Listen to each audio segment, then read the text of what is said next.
With increasing regulation of greenhouse emissions by the EPA, communities across the nation are looking for more efficient and cleaner ways to produce electricity.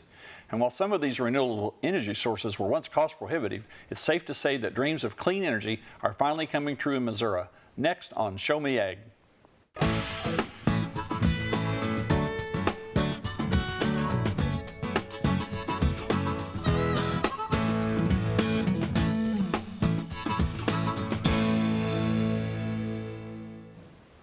Welcome to Show Me Ag. I'm your host, Kyle Vickers.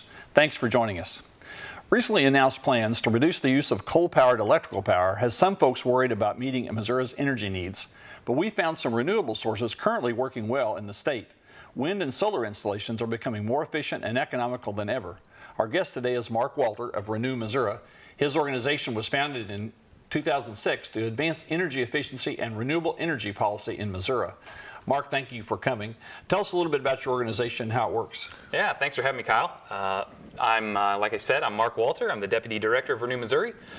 We started back in 2006. We are a nonprofit energy foundation-funded group that works to advance energy efficiency and renewable energy in the state legislature, and we work in the Public Service Commission. Really anything that we can do to help energy efficiency and renewable energy move forward, that's what we're after. The EPA recently has announced these plans to reduce the production that we get from coal-fired power plants, and that's got some folks worried that we're going to have a lot higher energy prices. That's going to cause some problems. Tell us a little bit about what you know about how that will work in Missouri. Yeah. Well, I've heard all the same things that you've heard. People have been howling about this for 2.5 years now, since Obama announced it back in 2013. And I think when we discuss things like this, it's important to keep it in historical perspective. So basically every single time anybody has announced any new regulation, especially environmental regulations, industry has always talked about how expensive it's going to be and how it's going to kill their industry or how it's going to kill jobs.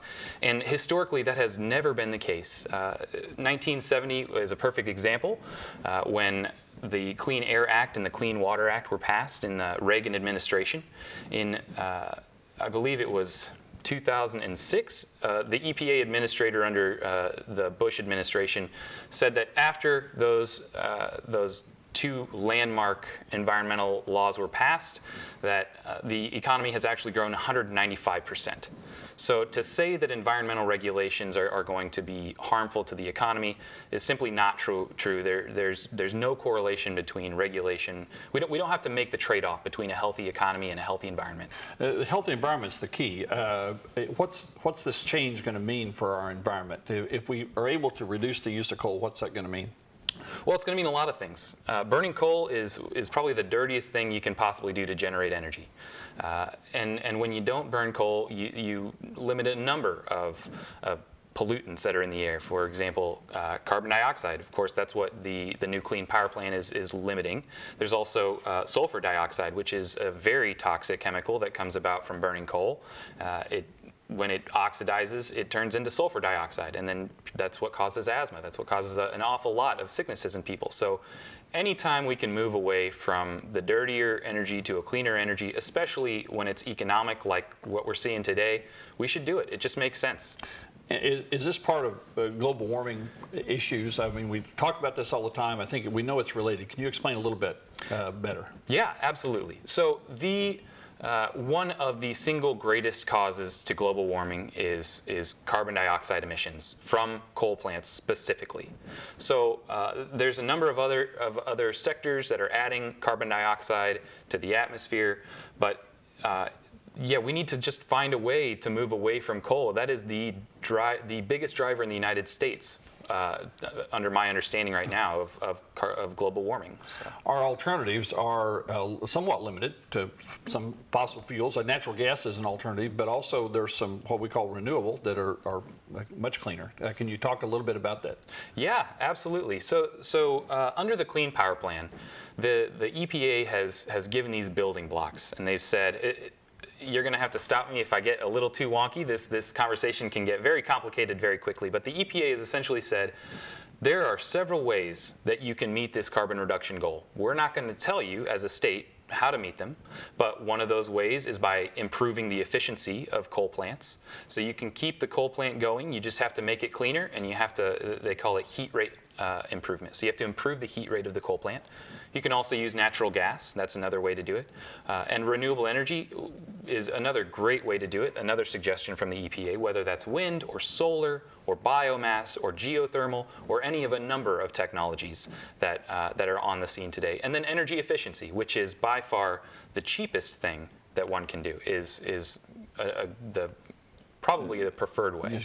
Use less insulation, et cetera, is one of the alternatives. Yeah, exactly. Yeah, we're not talking about energy conservation, which is, turn off the lights when you leave a room, which everybody should do, but energy efficiency, which is how can you get the same amount of work done with less energy? It's LED bulbs and insulation and all those kinds of things. Well, you mentioned solar and wind. We'll come back in a few minutes and talk about wind, but for now, I want to talk about solar. And we recently traveled to Butler, Missouri, where local municipalities and private investors have teamed up to bring solar electric power to their communities. With the second largest solar farm in the state, the city of Butler produces 30% of all the electricity needed in their households and businesses. The Butler Solar Farm is constructed on approximately 15 acres of property, and it produces 3.28 megawatts of DC electricity, which is converted to approximately 2.8 megawatts of AC. It'll produce power to handle 436 average-size homes.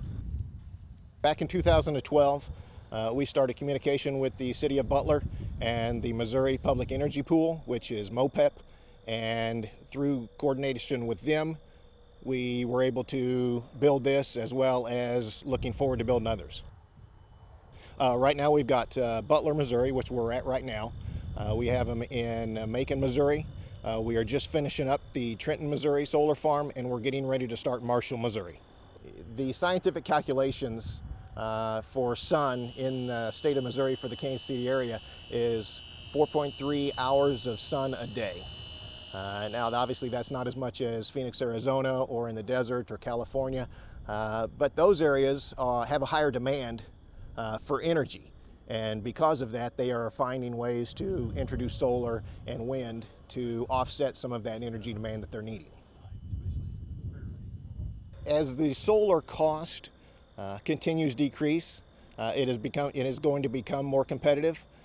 We've seen a 3.78% increase average on common electricity rates, and at some point there will probably be a grid parity, which is where the solar is cost just as much or cost about the same as standard electricity rates. So you're going to see more of these installations in the future. We are continuing to work with MOPEP, Missouri Public Energy Pool. It's made up of 35 cities, and we are currently working with them, communication with all of them. Not all of them would have a solar farm of this size, but there are quite a few that are interested in this size of solar farm as well as smaller solar farms. We have a private investor that we are working with that helps us finance and construct the solar farm. The energy from this farm is then sold to the utilities. We would use these type of panels on a residential home just as well as we would on a warehouse or any other commercial industrial facility. There are a certain number of panels that make up a grid, and then those panels are tied into junction boxes, and those are then tied into or ran to inverters, which converts the DC electricity to AC electricity, which are ran to transformers, which boost the power to the size of the line that the utility needs. There's nothing we do other than coming out on an annual or a semi-annual basis, cleaning the panels and just making an inspection to make sure everything's working properly. Obviously, with the amount of sunlight, that's usually when the peak demand is needed for the utilities. I think it's in the afternoon. So we could build obviously a larger farm and offset more of the power, but you get to a point where you are going to provide more electricity than what is demanded, and that back feeds it into the utility, and we don't try to do that. Some of the hurdles we're facing is just getting the word out to the communities, the municipalities, that solar is a good option for them.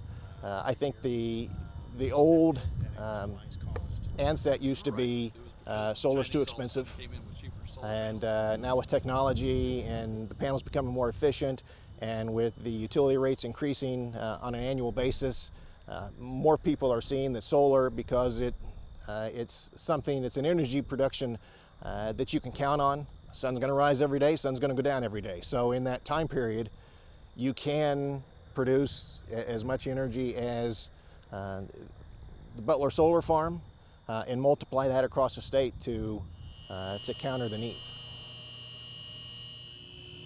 I can't speak for the utilities or the state legislature or that, but I know that the utilities around the state are looking at what their percentage is of offsetting for their carbon dioxide and carbon emissions, and solar is obviously one of the items they're looking at. I don't believe there are any barriers to grow the solar industry. I think it's getting the perception that solar is too expensive out of the minds of the individuals. It's in Germany, it's huge. In the southern areas of the U.S., Arizona, California, it's continuing to grow. There's obviously a demand for it. The world is trying to get cleaner, and solar is a great choice. Our thanks to the City of Butler and to MC Power for letting us visit their site. If you'd like to learn more about their project, you can visit the site below on the screen. Mark, this is exciting to me. I was really amazed at this Butler plant, perfectly clean and yet very efficient. Is solar power as efficient as other sources of power? So it's a little challenging when you talk about comparing the efficiency of different renewable energy producers. So you've got solar, and that's part of the solution, and solar's efficiency is improving all the time. And then you've got wind, which is another fantastic solution, especially for rural Missouri, people that live out away from the cities where the wind blows the strongest. And because those technologies are so different, it's hard to talk about which one's more efficient. They function differently in the grid. They function differently or at different times a day. Wind's stronger at night. Solar, of course, works during the day. And so, you know, we can talk about that, but it's a little challenging when we talk about it. Well, let's go ahead and talk about wind. So Northwest Missouri is primarily where our current wind energy generation is located. Is there room for expansion, or have we just taken up all the wind that's available? Oh, no, absolutely. There's a lot of room for expansion in Missouri. So my organization, Renew Missouri, passed the Renewable Energy Standard on the ballot in 2008 with a 66% vote of Missourians. And one of the things that we were hoping to do with that legislation was to expand wind significantly in Missouri. I mean, Iowa has a huge amount of wind, and Kansas is making tons of money off of wind. And these are all rural projects, and the money from those projects are being put into a lot of these rural communities like Rockport, Missouri, where my grandparents live right now, and I believe they get all their energy from wind. At certain times of day, they are. We've heard, and I can't back this up with anything that I know of, but we've heard that they are the first town in America that's 100% renewable energy sustained. Mm-hmm. And you know, it's not just a great thing for the environment, but in Missouri, there are companies that are paying between $5,000 and more per megawatt of wind turbine on that property. So a typical wind turbine right now is about 2.5 megawatts. So for every wind turbine that a farmer puts on his property, or that a company puts on the farmer's property, that company is going to pay that farmer $5,000 and above per turbine, and that's like a bumper crop for a lot of these farmers, because they can still farm around it in most cases. Yeah, absolutely. It takes about an acre to an acre and a half of land, but if you're getting $10,000 to $15,000 per wind turbine for that acre of land, that's probably more money than you're going to be making otherwise, and it's real easy to drive your combine around it, and it really doesn't cause any problems. So my grandpa told me when I talked to him about the great wind farm up in Rockport, he told me he was mad that they didn't come to him and put some wind farms on his property, society. So yeah, it's a great thing for the community. It brings in new taxes, so you can improve your school districts, you can improve the roads. It's just a wonderful economic boon to these towns. Years ago, there were wind maps published by the Department of Natural Resources, and it kind of said, here's where wind energy could be efficient. And as I understand it, that kind of limits the areas where it could be, but other people have said that as it becomes more efficient, we can move into outlying areas. Can you talk about that a little bit? Yeah, exactly, yeah. So there's a couple of things there. The first thing is that in northeast Missouri, there's a bunch of wind potential, and there's only 1 or 2 solar farms up there. So wind farms. Wind farms, yes. Yeah, sorry, wind farms. There's a lot of room for expansion there. And the wind doesn't just stop between Kansas and Iowa. There's a lot of corridor that we could take advantage of. And then from the time those maps were produced until present day, that's several years now, the wind technology has improved significantly. The turbines reach higher, which means they get a different level of wind stream, and they're more efficient because of that. So what might not have been economically feasible in a lower, or what we would consider a lower efficiency part of Missouri for wind, now makes sense, and it makes economic sense, and that's what's driving all of these decisions. It's not environmentalists out there building these farms, it's entrepreneurs, it's people looking to make some money. One of the things that people talk about, though, there's some federal subsidies, I guess, that go into this production. How much longer is that going to be required to make these workable? Yeah, sure. I can't answer that question specifically. I know that a lot of these subsidies are going to sunset in 2016 unless Congress does something about it.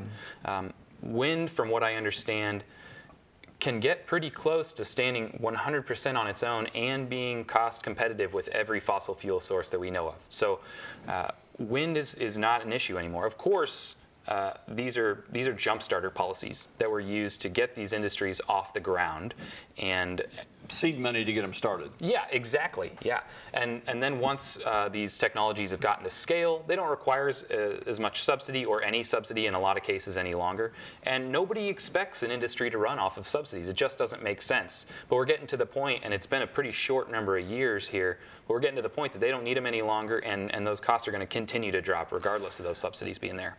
What the folks from MC Power told us was that once that it's built, the cost is not going to go up because all the cost is up front, and so there's no continued upcharges and increases in rates. Is that also true with wind? Absolutely, yeah. So that's one of the great things about renewable energy as opposed to fossil fuel. So if we look at Missouri's energy prices, I don't remember the last time my electric bill went down, and that's largely because fossil fuels are getting more expensive all the time. We're running out of resources in certain parts of the country, or it costs more to transport it from A to B, and that's not going to change.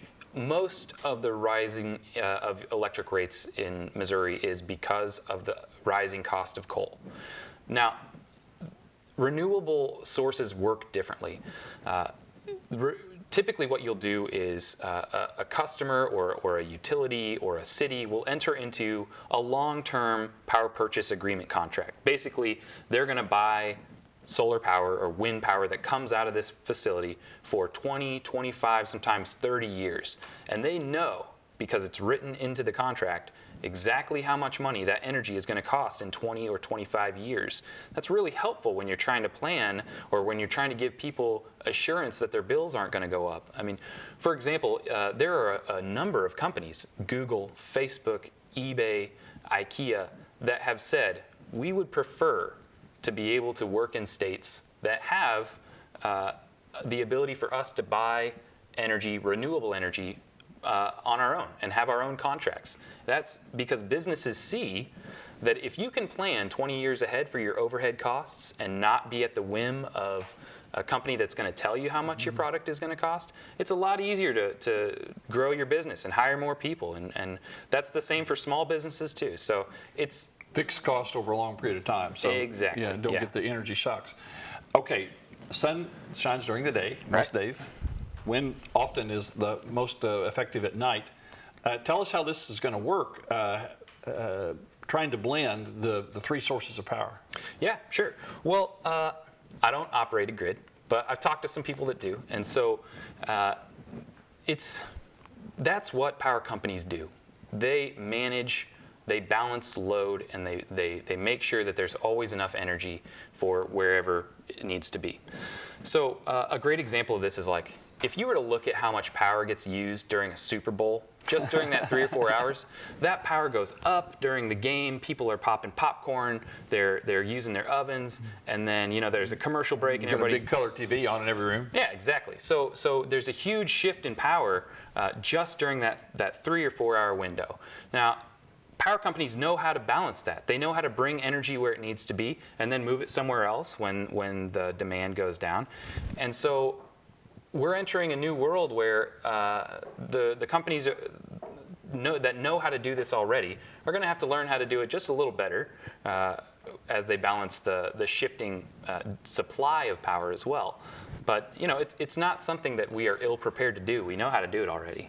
I think we recently heard that about 30% of the power from wind energy was available through our rural electric co-ops. But is there an upper limit on what could be done with renewable energy? I mean, are we limited to 30 or 40% from renewables, and then the rest of it's got to be something else? What's the mix there? Well, I think economics are going to decide that. In Iowa, for example, there are days right now where they're getting 45% of their power just from wind. That's a lot of power, and in Missouri, we're not even close to that. And so we clearly have a lot of room to grow. Yeah, before we even have this discussion about how much do we need to do, what needs to change. So beyond that, the economics are going to decide. We could today have 100% renewable energy. I'm not saying that's economically feasible, but technically, yeah, we could do it. You overbuild, and then you only use the energy that you need during the day, and then you have extra energy to spare. That doesn't make economic sense right now, but as costs continue to decline for renewable energy and costs continue to grow for fossil fuel industry, which is what's been the case for decades now, regardless of the Clean Power Plan, we're going to see more solutions like that. Okay, let's go back to where we started. This Clean Power Plan has been announced. It's not a final rule yet, but it's been announced. How are we going to move in that direction, and how can we do it politically as well as physically, I guess? Sure. Yeah. Well, that's the challenge, isn't it? So, the final rule was announced in August. So we do have the final rule from the EPA, from the federal government. What we don't have is the state rule. So okay. What happened was the EPA said, here's what we need you to do. We need you to meet this goal of carbon emission reductions. You can do it however you like. Here's some suggestions. Here's a couple of incentives to get you there. But they haven't mandated anything to the states except meet this goal. So it's the most flexible plan you can possibly imagine. And as long as Missouri's Department of Natural Resources comes up with a plan that's acceptable to the EPA, we can do whatever it is, whether it's all energy efficiency or all renewable energy or heat rate improvements in coal plants. That's up for debate. So we don't know exactly what it's going to mean for Missouri yet. Politically speaking, we see the old battle lines drawn between industry and government.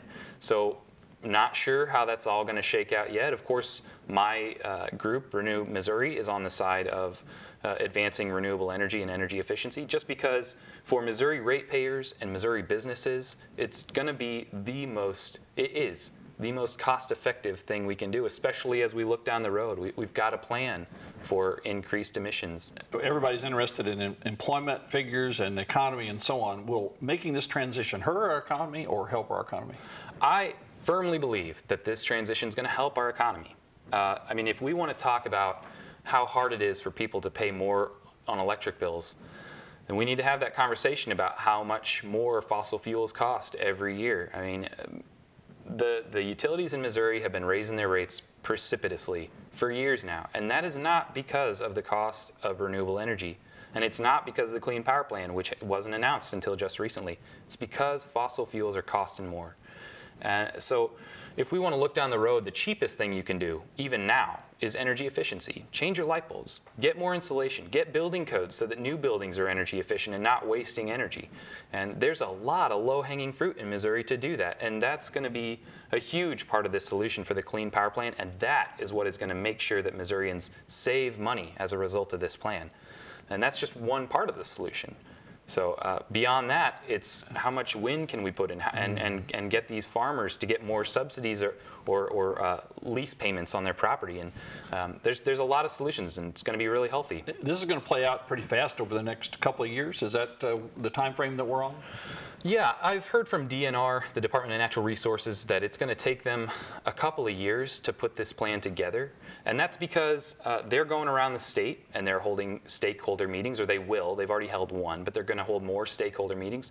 They want to hear from everybody in Missouri, from industry, from rural Missouri, from people in the cities, about what do you want to see in this plan, and how can we make this plan work for everybody. So that's going to take some time, and then there's going to be the technical aspect of how do you integrate these new resources onto the grid on a larger scale.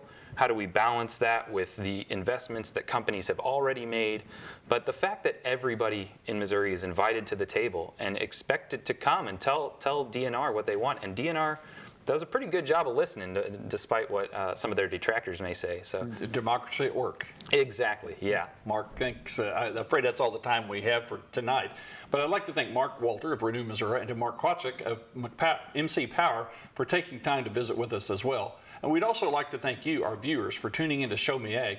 We hope you'll tune in next time for another look at a topic touching rural Missouri. For everyone here at KMOS and myself, good night. We're also very interested in what you have to say. So if you have feedback you'd like to share with us, you can email us at showmeag@kmos.org or find us on Facebook.